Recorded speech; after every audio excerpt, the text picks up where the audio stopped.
Another pickup na mabilis mga kuis, medyo hassle kasi lobat tayo tas biglang nag-chat sa atin na nasa Manila na daw kaya dali-dali tayo. And yun nga, hindi natin mapapakita sa inyo kung saan pa tayo pumunta nung araw na yan. Kaya naman, ginabi tayo dyan. Pambukas na natin to ata mabubuksan mga kuis. Ginabi tayo tas nalobat din tayo kanina. Ang tagal kasi natin to nakuha eh. Actually mga kuis, excited na din akong buksan to. Pero painitin muna natin ng konti dahil mabilis lang naman tong vlog natin. So magkita tayo bukas.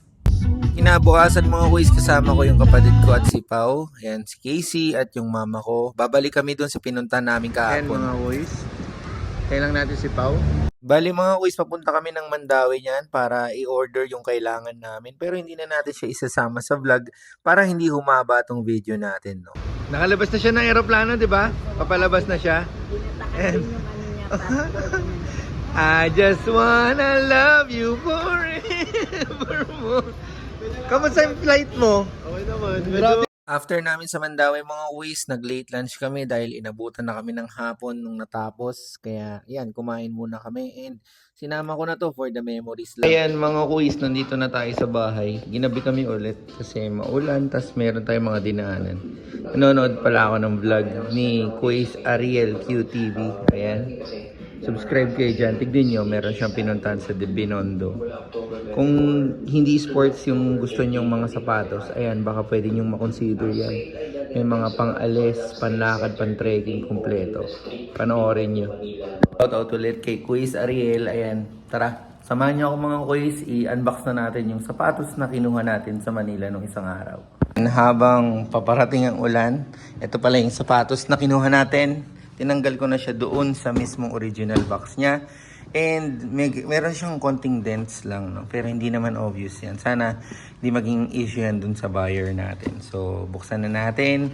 Ito pala yung makikita nyong design dyan. Yung mga symbols and details na nandyan. Sobrang significant para kay Kyrie Irving. Nandyan yung kanyang birth date and yung kanyang nickname. Tapos yung mga symbols nga na related sa kanyang ancestral history. And ayan, sa paper tissue naman niya, makikita nyo lang dyan yung logo ni Kyrie. Kung nakikita nyo. And tara, tingnan na natin yung sapatos. Ito yung colorway. Ang ganda talaga ng colorway ng blue na to. Very light yung color and very fresh. Kasi yung colorway na to is dedicated for Klay Thompson. Yung kanyang Anta brother. Dahil nasa isang umbrella brand na nga sila. No? So, former one-on-one defense sa finals, di ba? Magkabantayan and to now being a brother sa brand na to. So, yung details ng sapatos mga kuis, sa upper materials na lang tayo mag-focus. Bale, canvas siya. So, medyo less yung breathability dyan. Pero dito sa tongue section, makikita nyo yung mesh, honeycomb mesh, and syempre yung lightweight material for the lacing system. Tapos meron siyang layer ng synthetic dyan sa kanyang eyelets, no? Tapos may gold details kasi nga Klay Thompson is one of the champions, di ba? And yan yung talagang trademark niya sa Golden State. Tapos, ito naman mga kuis sa likod, hindi masyadong visible yung details pero Kyrie logo pa din yan. Tapos yung kanyang mga symbols. So sa medial side mga kuis at dito sa lateral side sa ibabaw actually halos makikita nyo na parang yung details niya is too big, no? Dahil nga splash for Klay Thompson, di ba? Ayan, raining trees.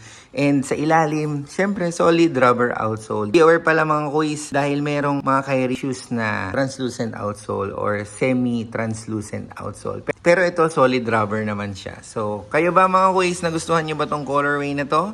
And kung meron kayong ibang colorway, anong sa tingin nyo mas maganda yung materials? So, ayan, sana nagustuhan nyo yung maikling description natin sa materials at sa design ng sapatos, mga kuis. Ayan, nangingi na ng aso ko. Porgal!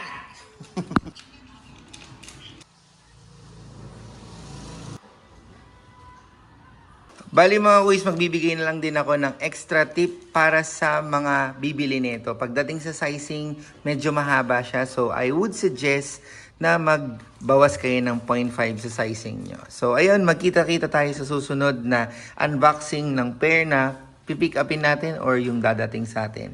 Maraming salamat mga kuis. Cup or drop ba to? Comment nyo dyan sa baba. And don't forget to subscribe.